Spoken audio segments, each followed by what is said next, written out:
예컨대 이번 총선에서 개헌 저지선이 무너져요. 그러면 이제 100석 이하로 되는 거죠.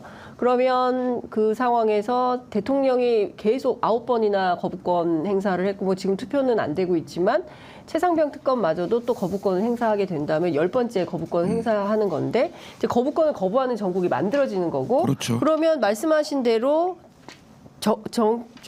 정치권과 국민이 결심하면 올가을에 대선도 가능한 거 아닌가요? 그러니까 100석 이하로 내려간다는 건 세 가지를 의미합니다. 우선 개헌이 가능하고요. 예.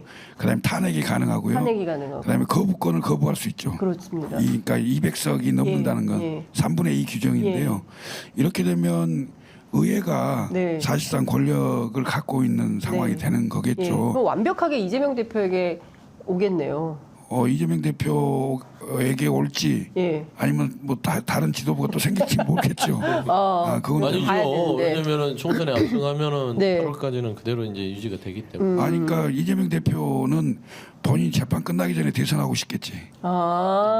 그래서 가을 대선 얘기를 하고 싶은데 말은 못 하겠지. 그래서 김철근 위원장 다시 대신해 주시는 거예요? 아니, 우리 대학교 선배잖아. 교감 있으셨나? 대학 선배구나. 그렇구나. 의열중앙. 아니 근데 그런 의미가 그렇구나. 아니 근데 그러니까 뭐 다양한 상상이 정치적 상상이 가능해질 수 있다. 왜냐하면 국민들이 너무 답답하니까요. 뭐 그런 상상도 우리는 충분히 가능하다. 이런 말씀을 좀 드리겠습니다. 그래서 제가 그 얘기를 하는 거예요. 네. 개혁신당이 그 가장 어떻게 보면은 조금 그 가세는 기울었지만 알박기가 제일 무섭거든요. 알박기. 그럼요, 두세석. 네. 그러니까 국민의힘 자체가 아주 가정하에 개헌 저지선을 못 지키고 네. 99에서 98이다. 그러면 개혁신당이 두세석이에요. 네. 조지를 해줄 수 있어. 그래도 옛날 친정집이고 또 국민의힘에서 어떤 입장을 가지고 개혁신당에 손을 내밀지 모르겠고 저 조지선이 무너지면 한동훈 비대위원장 사라져야 돼요. 그렇지 않습니까? 버틸 수가 없어요. 물론 집에 안 가게 돼도 어떤 식으로 버틸지 모르겠어요. 워낙 이 윤석열 정부는 이게 이 상식을 넘어서기 때문에. 근데 사라졌을 때는 국민의힘도 지도부도 그다음에 친윤 쪽도 여러 가지에 대한 타격을 입을 거란 말입니다. 그러면은 지금 숨쉬고 있는 유승민 전 의원도 있을 것이고 새롭게 국민의힘이 바뀌면서 개헌 저지선에 대한 고민들을 개혁신당에 의탁할 수 있는 그거를 좌지우지할 수 있는 역할을 할 수 있어요. 아니 근데 개헌은 해야 돼요. 아니 그러니까 개헌을 해야 되는데 개헌을 해야 되죠. 저는 개혁신당의 역할을 얘기하는 것입니다. 당연히 개헌도 해야 되고 네. 솔직히 윤석열 대통령은 100석 이상만 되면 좋게 생각하는 것 같아요. 왜냐하면 본인에게는 무소불위의 거부권이 있잖아요. 근데 저는 다 떠나서 이번에 그 국민의힘이 썼던 저 중진 재배치 전략 있잖아요. 이거 완전히 실패하고 있는 거 아닌가요? 아니, 입막음 공천이지. 입막음 공천이다. 입틀막이 그것도. 이틀막 공천. 이틀막 공천이다. 그렇죠. 무음 공천인데 무음 공천. 그렇게 공천한다고 해서 공천이 잘한 게 아니거든요. 그러니까 그건 시스템 공천이 아니에요. 완전히 그 떴다방 공천이지. 이리저리 옮기는 거 아니에요. 그렇죠. 전혀 네. 아무 연고도 없는데 연고도 없는데. 현역 의원들 공천 줘서 입막음하고 네. 개혁신당으로 넘어오는 거 막으려고 그렇게 하는 거죠. 사실 국민의힘의 그 현역 의원님들은 네. 개혁신당에 후원금 좀 많이 내셔야 돼. 그 정도예요. 예. 아니 근데 결국은 그게 국민들이 보기에 전혀 반성도 그다음에 그 혁신도 네. 그다음에 신선함도 없는 그런 공천이 된 거죠. 네. 그러니까 저변에 흐르는 그 정권 심판에 네. 그런 그 기류를 극복할 수 있는 대안으로서의 공천은 전혀 아니었다. 이거죠. 근데 그건 어떻게 보세요?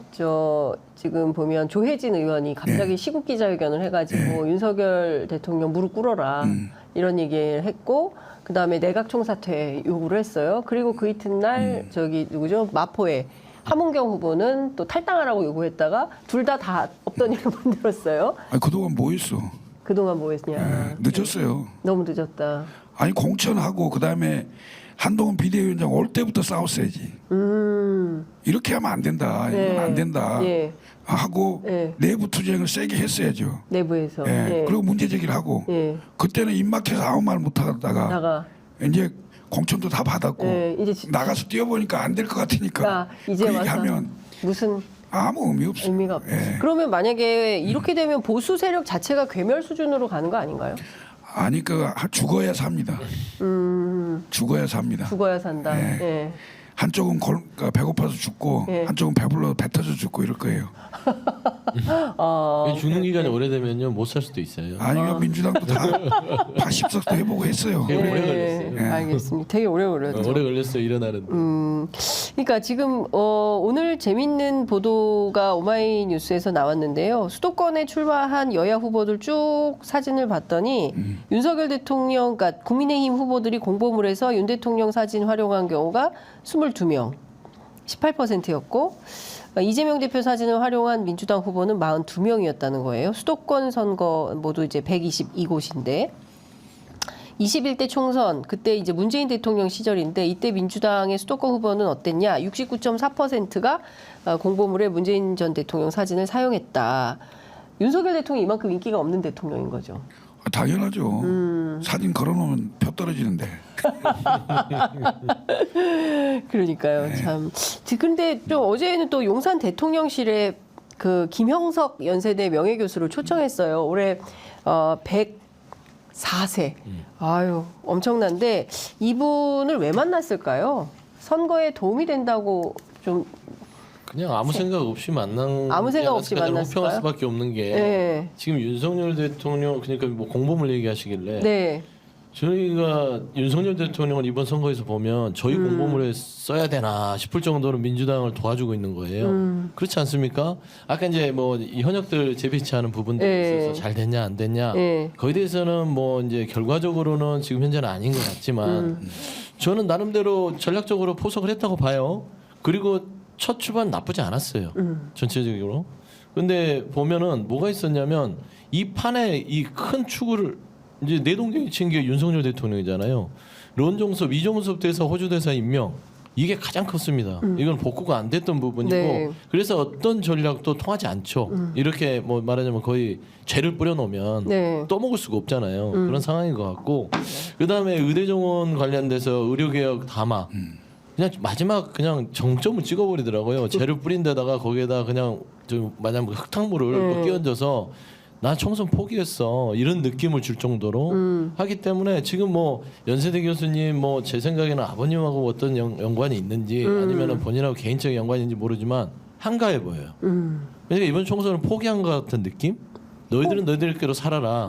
나는 내 하고 싶은 대로 할 거고 한동훈 위원장 당신은 딱 100석만 넘어. 그거면 내가 알아서 또 할게. 알아서 내가 하고 싶은 대로 하고 국민의힘 뭐 행사하고. 이기든가 말든가 나는 관심 없어 이거예요? 개헌조지서만 지켜. 딱 100석만 지켜. 그러면 내가 3년 동안 욕을 먹더니 내가 먹고 1% 지지로 내가 욕 먹고 내가 거부권 행사하고 의사도 때려잡고 내가 다 마음에 안 드는 사람들 다 사법적으로 처리할 거야. 이런 상황이 아니면 지금 총선 앞두고 한가하게 이런 행동을 볼 수 있을까? 어떻게 생각하세요? 생각이 다른 거죠. 생각이. 예, 그러니까 우리가 보는 세상과 윤통이 보는 세상이 다른 거고 그다음에 윤통을 보좌하는 사람들의 생각이 다른 거죠. 예를 들면 의사를 잡으면 국민들한테 인기가 있으니까 표가 될 거다 이런 생각을 네. 하는 거고 네.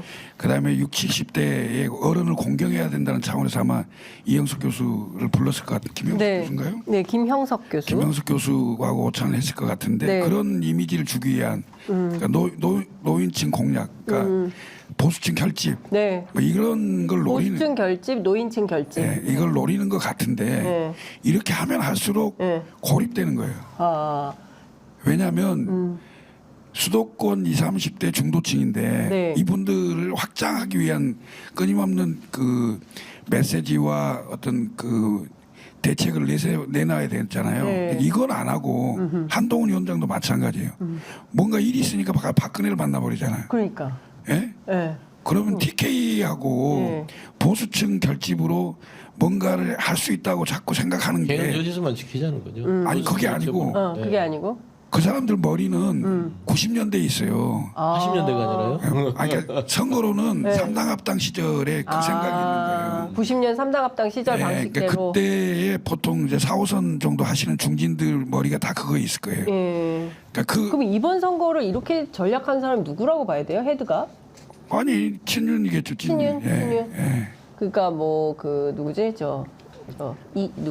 이철규? 이철규. 예. 이철규 사무총장? 이철규 싸웠잖아요, 또 한동훈 위원장이랑. 아니 그러니까 겉으로 제가 보기에는 네. 겉으로 뭔가 권력을 행사하는 사람은 한동훈처럼 보이지만 네.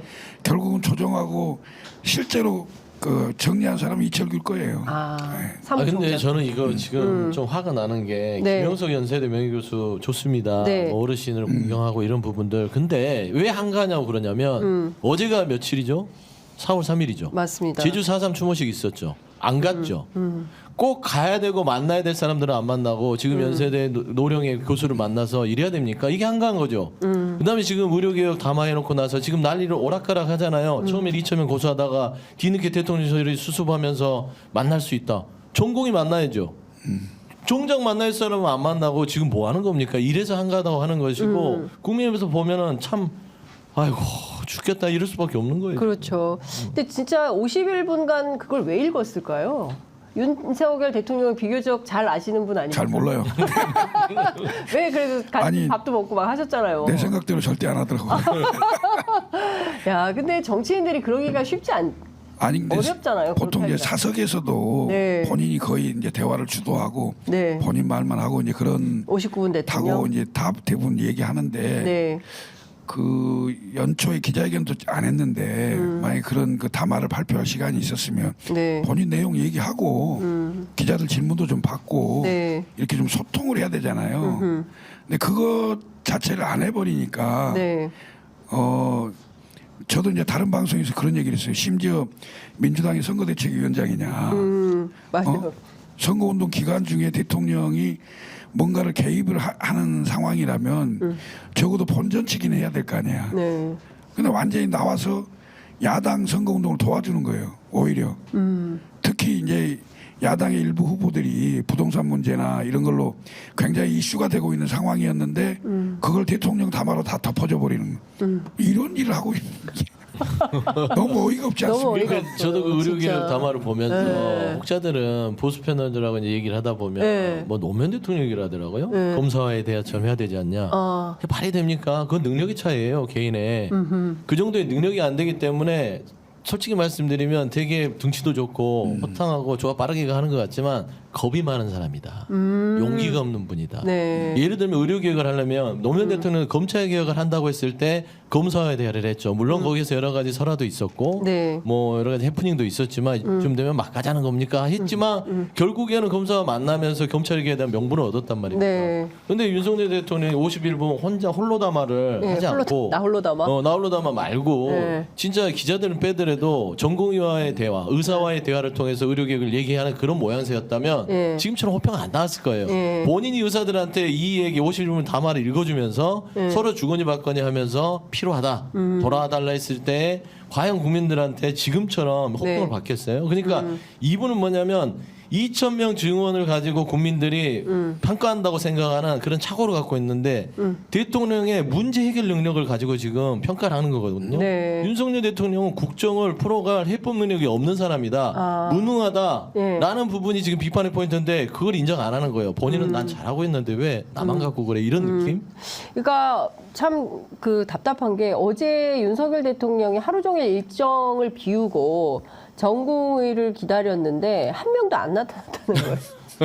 대통령이 기다리는데 전공이 한 명도 안 나타났다. 그것도 확인해 봐야 돼요. 보도가 나왔고요. 그다음에 방금 전에 나온 속보는 전공의들과 대통령실이 물밑 접촉하고 있고 답을 기다리는 중이라는 거예요. 안 맞잖아요.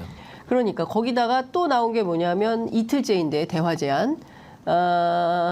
별다른 움직임이 어제까지는 없었는데 오늘은 성사될 가능성이 있다는 관측이 대통령실로부터 나오고 있습니다. 총선용 꼼수. 그러니까 대통령실 참모들은 대통령 힘들다. 대통령한테 네. 좀 만나세요 하고 네, 제 생각에는 참모들은. 대통령은 안 만난다고 내가 말했잖아요. 2,000명. 내가 2,000명이면 2,000명인 거죠. 말이 많아. 이런 상황이고 대통령실은 총선인데 일단은 만나는 제스처를 해 주십시오 하면서 언론 플레이 하는 거예요. 그러니까 앞뒤가 안 맞잖아요. 대통령이 기다렸다? 전공의들이 설마 대통령이 만나자는 실무협상이 끝났는데 안 나타나겠습니까? 그렇지 않죠. 이거는 철저하게 언론 플레이인데 꼼수 언론 플레이를 하는 거예요. 대단히 나쁜 짓을 하고 있다. 답답하다. 예, 진짜 답답하다. 이걸 이렇게 못 풀 문제예요? 한마디로 말하면 매를 보는 거지. 매 맞는 걸 좋아하나 매를 봐. 벌고 있어. 가학적 대통령. 진짜 답답하다. 아니 정말. 총선 때 네. 본인 찍지 말라고 하는 거잖아. 나 찍지 마세요. 당 찍지 말라는 거지. 예, 우리 당 찍지 마세요. 이런 이건 아니 혹자는 야. 그 한동훈 비대위원장 잘 되는 걸 못 보겠다 뭐 그런다는 얘기도 그런 소문도 있어요. 있어요. 사실 기자들 사이에 도는 얘기는 그건 말이 안 되고. 아니, 그 정도까지 갈등한다. 이런 그런 소문이 상식을 있구나. 벗어나는 행동들을 하니까. 아니까 그 뭐 사소한 사감이나 알력 관계가 있을 수 있죠. 그렇지만 이게 정권 운영과 국정 운영에 관련된 문제인데 네. 총선이 더군다나 최초로 100석 이하냐 아니냐 이런 게 그렇죠. 나올 정도면 예, 지금 대통령과 한동훈 위원장이 이런 식으로 해갖고는 안 돼요. 그러니까요. 뭐 처음에는 뭐가 되는 것처럼 하다가 안 되니까 읍소하다가 지금 뭐 거의 이게 손 놓는 것처럼 보이는 그렇죠. 형국인데 미천 드러난 거죠. 예, 제가 봤을 때는 그 겸허한 반성으로부터 출발하지 않으면 아무것도 될 수가 없어요.